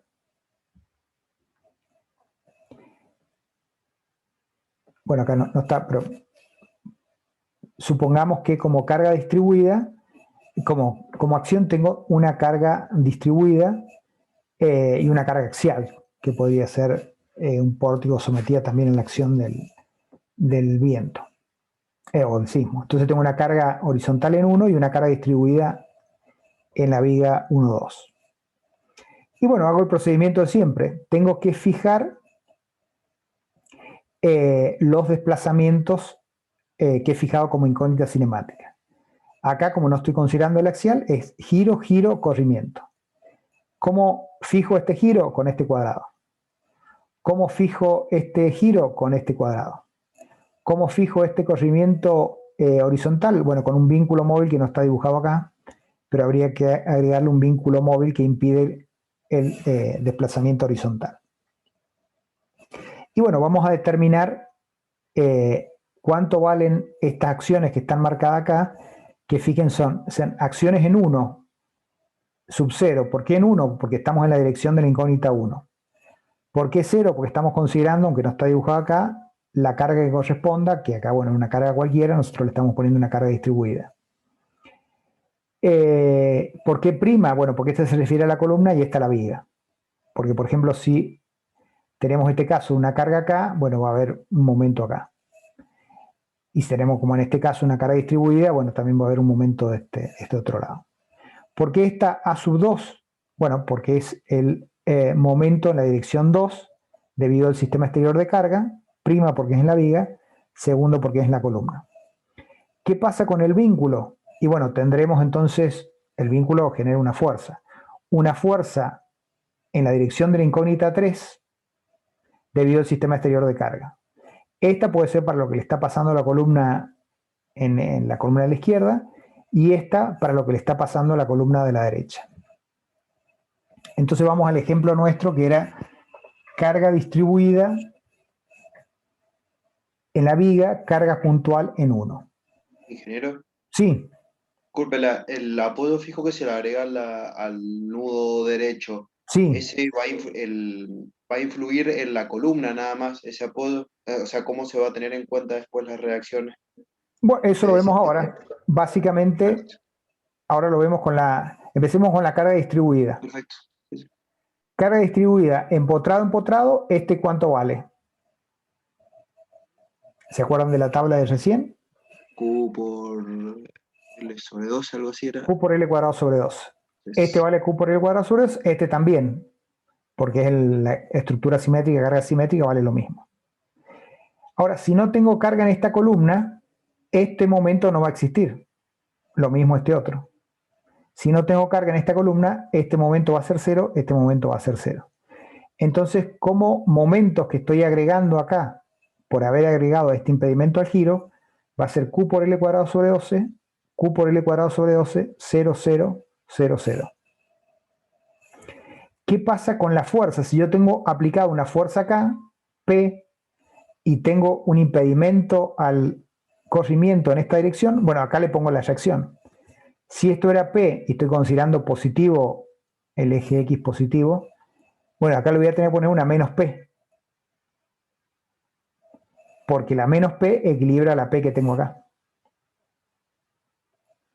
Acá no me hace falta ir a tabla. Si esto es P, acá le pongo una menos P y ya equilibro con esa fuerza. Entonces yo puedo ahora determinar el vector AX0, que son las acciones en la dirección de las incógnitas cinemáticas cuando está actuando en el sistema base el sistema exterior de cargas. ¿Cómo voy a armar ese vector? Y bueno, lo tengo que armar en este orden. X1, X2, X3, si es el orden que adopté. Puedo tomar, por supuesto, cualquier orden, pero están marcados primero los giros y después el corrimiento. Entonces tengo que ver la acción de este giro, la acción de este giro y después la acción correspondiente a esta fuerza, por el vínculo que está acá. Entonces, este es negativo. Va a ser menos Q por L cuadrado sobre 12 más Q por L cuadrado sobre 12 menos P. Ese es el vector AX0. Acciones en la dirección de cada una de las incógnitas cinemáticas cuando en el sistema base actúa el sistema exterior de cargas. Es un vector, una sola columna, por supuesto, tantas filas como sean las incógnitas cinemáticas. ¿Qué dice el procedimiento ahora? Bueno, si yo fijé acá, acá y acá, debo provocar un giro unitario acá, dejar este fijo y este fijo también. Es lo que está hecho acá. Este un giro unitario, este queda fijo y bueno, y queda fijo también el apoyo móvil. Después, este lo dejo fijo, este gira y queda fijo acá el apoyo móvil. Y después, bueno, provoco un corrimiento unitario en la dirección de la incógnita X3. Esos son los, digamos, la aplicación de la segunda parte del procedimiento, que es provocar giros unitarios en la dirección de cada una de las incógnitas cinemáticas, dejando las otras fijas. 1, 0, 1, 1, y estas no giran porque X1 y X2 acá lo hago igual 0. Y bueno, y después le pongo las acciones correspondientes a este giro y a esta fijación de acuerdo a lo que dice la tabla. Entonces, si tengo empotramiento, giro unitario y empotramiento, esto es 4E K de la viga, 2E K de la viga. Pero si esto giró 1 acá por el equilibrio de nudos, esto también debe girar 1, si no habría una fractura acá. Entonces, si esto gira 1 y esto está fijo, bueno, esto será 4EK de la columna 1, 2EK de la columna 1. Acá no tengo nada porque este no giró, no pasó nada. ¿Qué pasa? Pero ahora necesito también la dirección de la incógnita x3 porque también lo tengo. Entonces, ¿cómo determino esta reacción? Y bueno, este momento más este momento son 6 EK de la columna en sentido horario. Para equilibrar este momento 6 EK de la columna 1, debo aplicar un momento contrario que va a ser 6 EK de la columna 1 dividido H. Eso me da la fuerza. Entonces ahí tengo 6 EK de la columna 1, 6 EK de la columna 1. Vamos al giro unitario en la dirección de la incógnita 2. Otra vez hago lo mismo. Giro unitario, apoyo empotramiento. 4 EK de la viga, 2 EK de la viga. Pero esta también giró. 4 EK de la columna, 2 EK de la columna. Necesito la acción correspondiente al vínculo fijo que está acá. Otra vez, 4 y 2, 6 EK de la columna en sentido horario. Tengo que agregar un momento formado por este par. 6 EK dividido H me genera el par que me equilibra el 6 EK de la columna 2. Ahora provoco un giro unitario, un corrimiento unitario, y veo cuáles son los momentos que se generan en los extremos de la columna, empotrada con un corrimiento unitario. Eso lo vimos recién en la tabla. Este momento es 6 EK de la columna 1 dividido H, bueno, igual este, y este 6 EK de la columna 2 dividido H. ¿Cómo saco la fuerza en la dirección de la incógnita 3? Y bueno, 6 más 6, 12 EK de la columna 1 dividido H. Esto está provocando un momento antihorario. Entonces yo tengo que equilibrar con una fuerza que provoca un momento horario. ¿Cuánto vale ese momento? Esto dividido H. 12 EK de la columna dividido H. Acá también sumo estos dos, le divido H, bueno, queda 12K dividido H cuadrado, acá también H cuadrado. Y ahí tengo las fuerzas. Entonces ahora vamos a armar, ya tenías el X0, vamos a armar el AXXU. Son las acciones para los desplazamientos unitarios, o sea que son las acciones que tengo que sacar de este gráfico, desplazamiento unitario, desplazamiento unitario, desplazamiento unitario. De acá tengo que leer las acciones de estos tres gráficos. ¿Qué acciones voy a leer? Bueno, las que corresponden a la incógnita hipercinemática X1, incógnita cinemática X2 e incógnita cinemática X3. Esas son las acciones que tengo que leer. Entonces vamos a la primera columna de esta matriz AXXU, que va a ser una matriz de orden 3, porque tengo 3 incógnitas cinemáticas. Voy a la primera columna. Voy a leer A11. Son las acciones en la dirección de la incógnita 1 debido a X1 igual 1, o sea, estoy en este gráfico. ¿Cuáles son las acciones en la dirección de la incógnita 1? 4 EK de la viga más 4 EK de la columna 1. ¿Qué es lo que es esta acción? Es la acción en 2 debido a 1, a X1 igual 1. Entonces A, 2, 1, ¿vale? 2 EKB. ¿Cuál es la acción que tengo en la dirección de 3? A3, 1. Estas son siempre minúsculas porque los giros son unitarios. ¿Cuánto vale A3, 1? 6 EK de la columna 1 dividido H. Veo cuáles son las fuerzas que están a nivel de la viga. Y ya tengo la primera columna. Voy a la segunda columna de AXXU. Entonces tengo, ¿qué es lo que es esto? A1, porque estoy en la dirección de la incógnita 1, y el segundo subíndice es 2. ¿Por qué? Porque estoy con X2 igual 1. Entonces el A12 vale 2 EKB. Fíjense que esta matriz es simétrica, así que también se pueden ayudar, así como teníamos en la matriz delta XXU, que había simetría y eso estaba asegurado por el teorema de Maxwell. Bueno, acá también vamos a tener una simetría, pero no es por el teorema de Maxwell, pero también se da una simetría.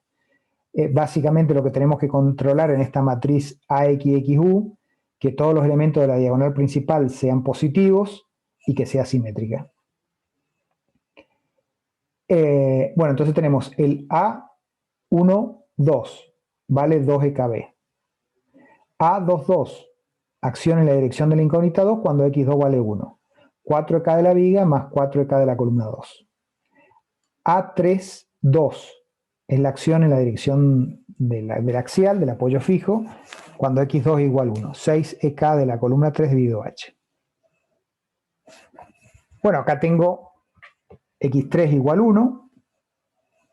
Entonces este va a ser A1, 3, porque es la acción en la dirección de la incógnita 1 debido a x3 igual 1. Ese A31 vale 6ek de la columna 1 sobre h.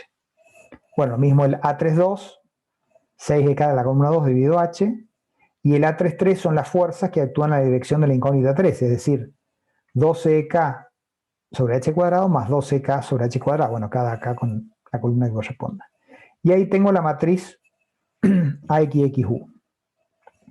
Entonces, de acá yo tengo el vector AX0, de acá tengo el vector en la matriz delta XXU, y simplemente hago AXXU por X igual a menos AX0, resuelvo el sistema de ecuaciones y voy a obtener cuánto vale X1 giro, X2 giro, X3 corrimiento.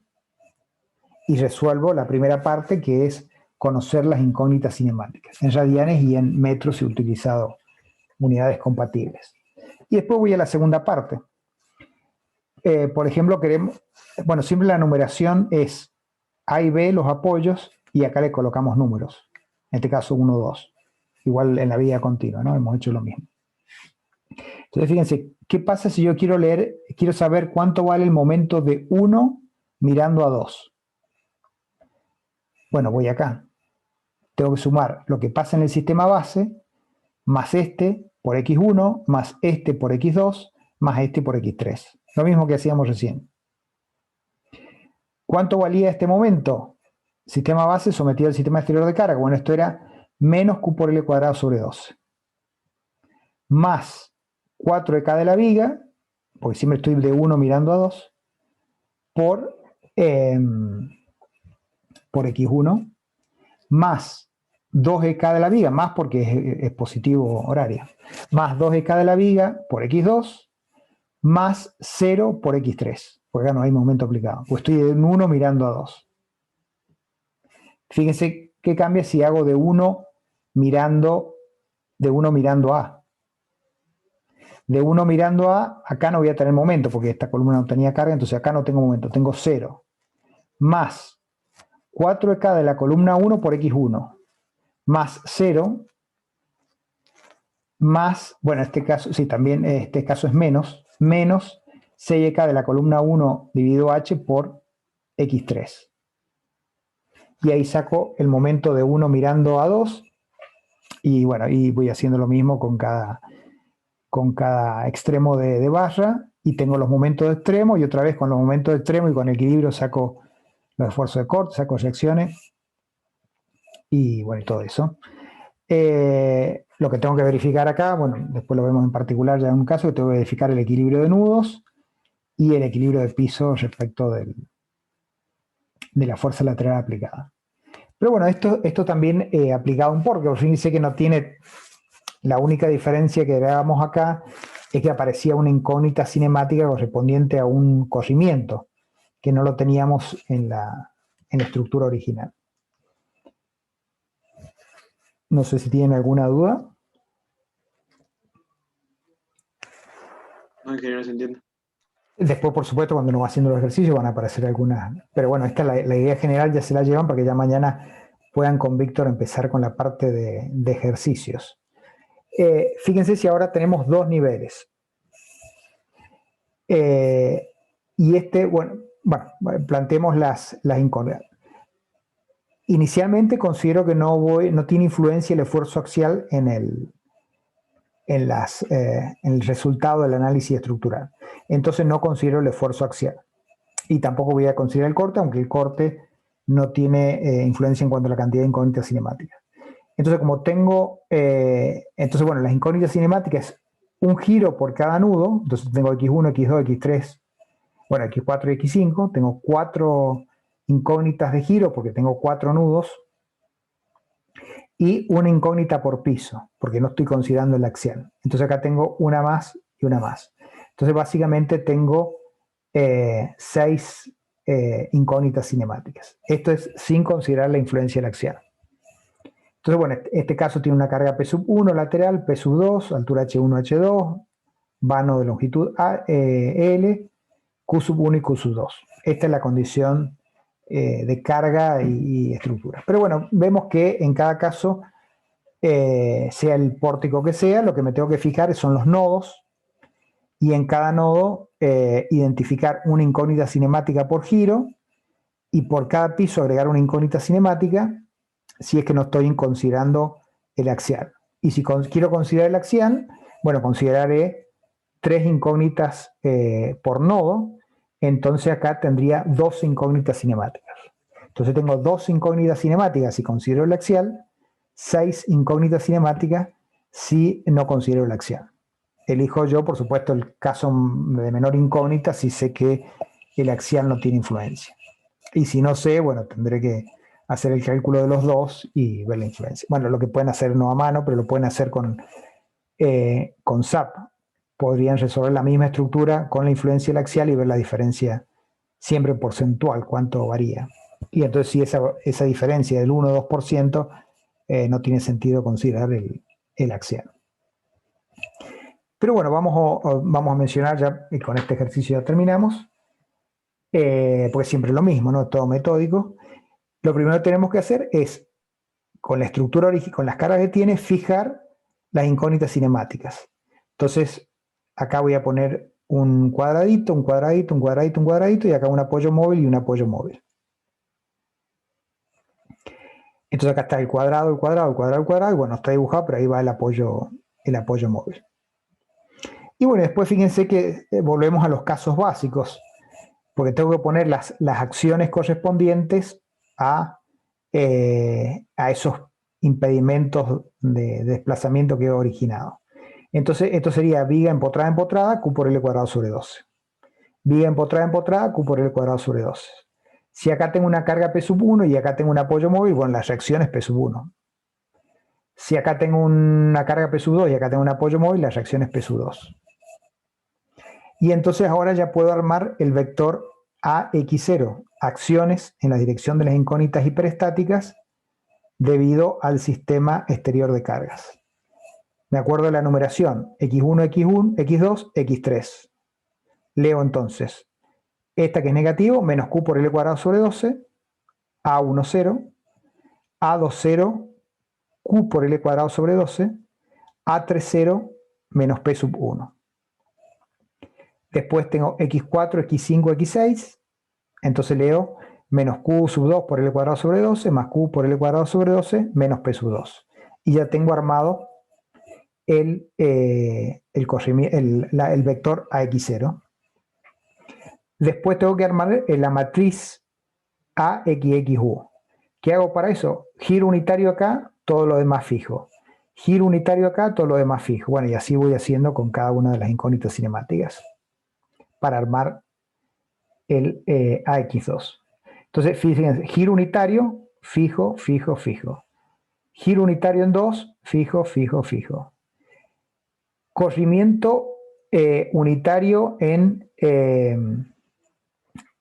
3. Corrimiento unitario, todo lo demás queda fijo. Y corrimiento, bueno, ahora voy al piso de arriba. Giro unitario, todo lo demás fijo. Giro unitario, todo lo demás fijo. Corrimiento unitario, todo lo demás fijo. Ahí tengo todos los 6 gráficos que marcan lo que dice el procedimiento de provocar giros unitarios en cada una de las incógnitas cinemáticas que tengo, y las otras las dejo fijo. Ahí están los 6 gráficos. ¿Y qué hago después? Bueno, por eso primero marco los cuadraditos y, bueno, y los desplazamientos correspondientes. Y después lo que hago, le pongo las acciones, tomando cada elemento en forma aislada. Pero fíjense que es bastante sencillo, porque si esto es giro unitario, entonces giro unitario, empotramiento. 4EK, 2EK. La viga también, giro unitario, empotramiento. 4EK, 2EK. Esta columna, giro unitario, empotramiento. 4EK, 2EK. Vamos a la fuerza en la dirección de la incógnita X3. Bueno, es este momento más este momento dividido H.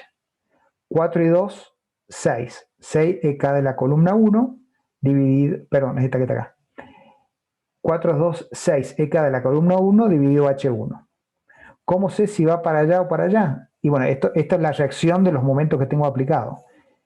Este 4 y este 2 producen un 6 en sentido horario. Entonces esta fuerza tiene que ser en sentido antihorario, la que originé con la otra. De ahí saco el signo. Vamos arriba, el piso superior. 2 EK, 4 EK de la columna 4. Entonces la fuerza que tendré que aplicar acá son 6 EK de la columna 4 dividido H2. ¿Con qué sentido? Bueno, este 4 y este 2 tienen sentido horario. Entonces, esta fuerza que estoy aplicando tiene que provocar un par de sentido antihorario porque son la reacción. Y ahí ya saco el signo. Bueno, y así voy haciendo en cada, fíjense que no hay ninguna, todo lo mismo, ¿no? 4K es siempre igual en cada caso. Este caso, por ejemplo, cuando provoco un X3 igual 1, bueno, me voy a la tabla y yo sé que si está empotrado con un corrimiento unitario, los momentos que aparecen acá son 6 EK de la columna dividido H1, y esta también va a tener igual, ¿no es cierto? Porque también tiene un corrimiento unitario. 6 y 6 K sub 4 dividido H2, o sea, cada uno con los parámetros que correspondan. ¿Cómo saco esta fuerza? Como siempre, este más este dividido H. 6 más 6, 12 EK de la columna 1 dividido, ya estaba dividido por H, si lo vuelvo a dividir por H me queda H cuadrado. El signo, si este momento y este momento están provocando un momento antihorario, bueno, la fuerza que tengo que provocar es horaria para que contrarreste esos momentos. Entonces ya me queda definido el signo. Y bueno, y todo lo demás es lo mismo. Acá también no hay ninguna diferencia. Y acá también, bueno, una diferencia. Entonces, el procedimiento es, para esta parte, fijar cada una de las incógnitas cinemáticas, colocar las reacciones que correspondan a esos impedimentos al giro que coloqué. Después, cada una de esas incógnitas cinemáticas le provoco un desplazamiento unitario y las otras las dejo fijas. Y voy a tener tantos gráficos como incógnitas cinemáticas tenga. Fíjense que si considero los axiales son 12 gráficos, por eso estos métodos, bueno, lo hacemos a mano para casos simples, ya para casos más complicados. Con la tecnología que tenemos ahora no tiene sentido resolver casos más complicados. Entonces, veamos, bueno, ya habíamos determinado el vector AX0, ahora vamos a determinar la matriz AXXU, que va a ser una matriz de orden 6. Entonces vamos a determinar la primera columna. Si estoy trabajando con X1 igual 1, esto va a ser A11, A12, perdón, A21 y A31. Después voy a tener A41, A42 y, perdón, si este sería el 5, A51 y el A61. Entonces, fijémonos cómo leo los valores de A11. Bueno, son todos los momentos que están afectando este nudo. O sea que es este, 4 EK de la columna 4, 4 EK de la columna 3, 4 EK de la columna 1. El A21 es simplemente 2 EK3. A31 son estas dos fuerzas. Esta negativa más esta positiva, considerando el signo X positivo y la otra fuerza negativa. Entonces, bueno, dará el valor de la diferencia que hay acá. Y así en cada caso, vamos al último, si no, tenemos acá, estoy en el caso 6, o sea, este sería A1, 6. ¿Por qué A1? Porque estoy en la dirección de la incógnita 1. ¿Y por qué 6? Porque, bueno, corresponde a X6 igual 1. Entonces, el A16 vale, este único momento que está aplicado, menos, porque es antihorario, 6 EK de la columna 4 dividido H2. Si voy al A26, es este momento, menos 6 EK de la columna 5 dividido H2. 3, 6 son estas fuerzas. Esta que es negativa más esta que es negativa. Y esta, la suma de estas dos, me da el A36. Y bueno, y así voy siguiendo con las otras. Fíjense acá el A33, el A66, fíjense, también da positivo, porque esta fuerza va para allá y esta fuerza va para allá. El A66, como es de la diagonal, tiene que dar positivo, acá lo tenemos verificado. Y bueno, entonces si ya tengo el vector AX0 y tengo la matriz AXXU, resuelvo el sistema AXXU por X igual a menos AX0 y obtengo las incógnitas cinemáticas, que son las 6 que habíamos identificado originalmente. Los 4 giros más los 2 corrimientos de piso. Y después por superposición de los efectos saco momento. Por ejemplo, esto sería el nudo 1, nudo 2, nudo 3, nudo 4.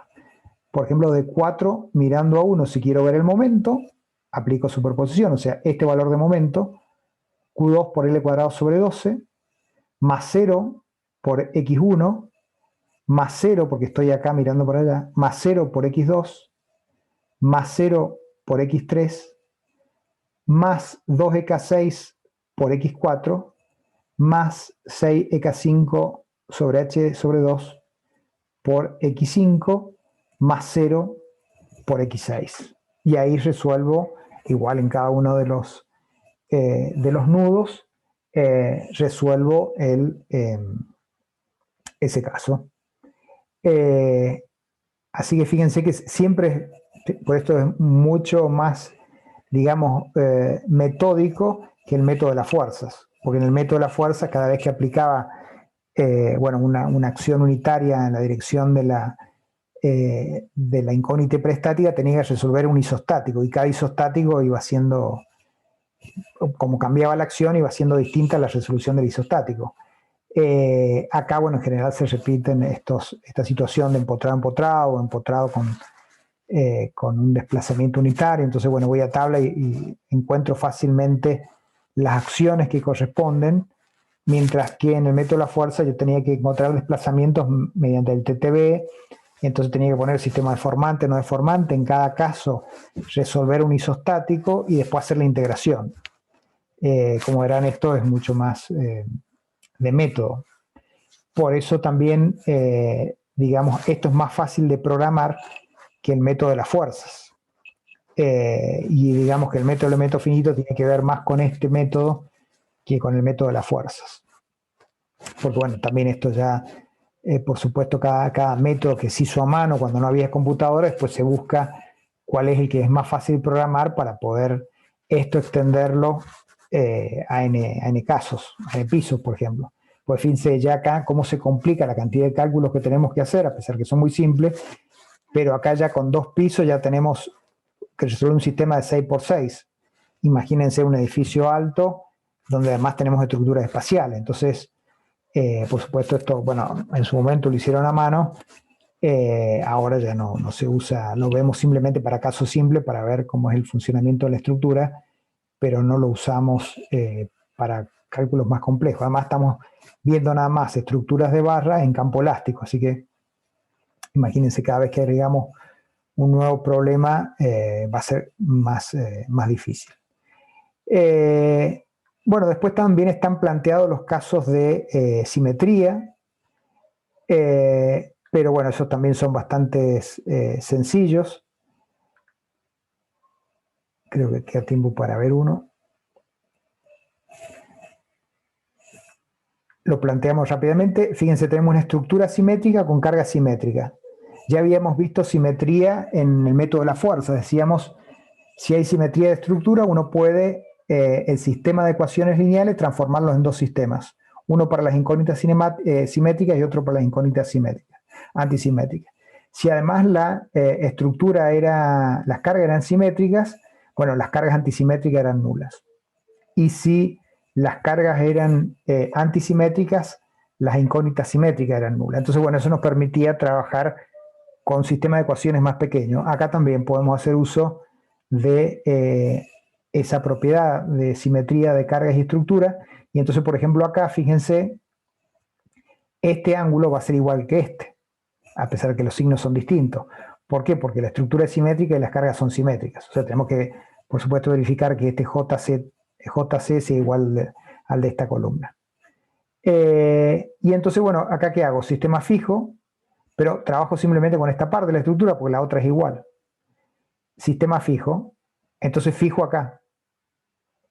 Bueno, si tengo esto fijo y esto es de una estructura empotrada, porque si fijo acá, por simetría, tengo que fijar acá también, entonces esto es Q por L cuadrado sobre 12. ¿Por qué negativo? Porque es antihorario. Entonces tengo viga empotrada, Q por L cuadrado sobre 12. Entonces el AX0, a pesar de que tengo dos incógnitas cinemáticas, bueno, la X3 es nula, por supuesto, porque no hay desplazamiento vertical. A pesar de que tengo dos incógnitas cinemáticas, giro acá y giro acá, como este giro es igual en 1 y en 2, tengo una sola incógnita cinemática. Entonces, el AX0 es un solo número, es un número nada más. ¿Cuánto vale? Menos Q por L cuadrado sobre 12. ¿Qué tengo que hacer ahora? Provocar un giro unitario en la dirección de la incógnita. Entonces, esto lo hago girar en forma unitaria. Pero este ahora no queda fijo porque es la misma incógnita, es X1. Entonces, este también gira en forma unitaria. Entonces tengo esta situación. Este gira 1, pero el otro gira 1 también. Entonces fíjense, la deformada de la viga viene acá y continúa acá. Si estuviera fijo del otro lado, tendría que hacer así. Cambiaría la curvatura e iría horizontal acá para el empotramiento. Pero este también gira 1. Si este gira 1, este también gira 1 porque hay simetría justamente. Entonces ahora, si este gira 1 y este gira 1, dice la tabla que el momento que tengo que aplicar para que sea giro 1 acá y 1 giro acá, es 2EK de la viga, bueno, y acá diría otro 2EK de la viga. Pero si este gira 1, bueno, la columna también tiene que girar 1, pero la columna sí está con giro unitario, pero acá empotrado. Entonces va 4K de la columna, 2EK de la columna. Y ya está. No tengo más, como tengo una sola incógnita cinemática, provoco este solo giro unitario. Entonces ahora la AXXU, como hay una sola incógnita cinemática, es un solo valor. A11. Son las acciones en la dirección de la incógnita 1 cuando x1 igual 1. La incógnita 1 esta que está acá, el giro, o sea que A11 es 4K de la columna más 2EK de la viga. Y bueno, entonces hago 4EK de la columna más 2EK de la viga por x igual a menos Q por L cuadrado sobre 12. Saco x1 y después sigo otra vez. Si quiero sacar momento de 1 mirando A, digo este momento 0 más este momento 4EK de la columna por x1, más nada más, y ahí termina el ejercicio. Fíjense que es simple con la simetría, cómo se reduce también el número de ecuaciones. Pero bueno, hoy dejamos acá, vamos a seguir el otro miércoles también, analizando entonces otros casos, pero fíjense que simplemente vamos viendo la particularidad que tiene bueno, la tipología estructural o las cargas que tiene, pero siempre es identificar incógnitas cinemáticas, la estructura con su carga, fijamos las incógnitas cinemáticas que hemos identificado y colocamos las acciones correspondientes, y después cada acción, cada incógnita cinemática provocamos un giro unitaria manteniendo nula las otras, y resolvemos con esas acciones que hemos obtenido el sistema AXXU por x igual a menos AX0 y obtenemos las incógnitas cinemáticas para después, mediante superposición de los efectos, sacar los momentos, fuerzas, etc. Así que lo que hacemos es esto, la teoría de esto que está acá, bueno, que está en el video también introductorio, es muy cortita, es simplemente analizar casos. Así que este método seguro que no van a tener ningún inconveniente. Así que, bueno, de esto lo continuamos el otro miércoles, pero lo finalizamos acá.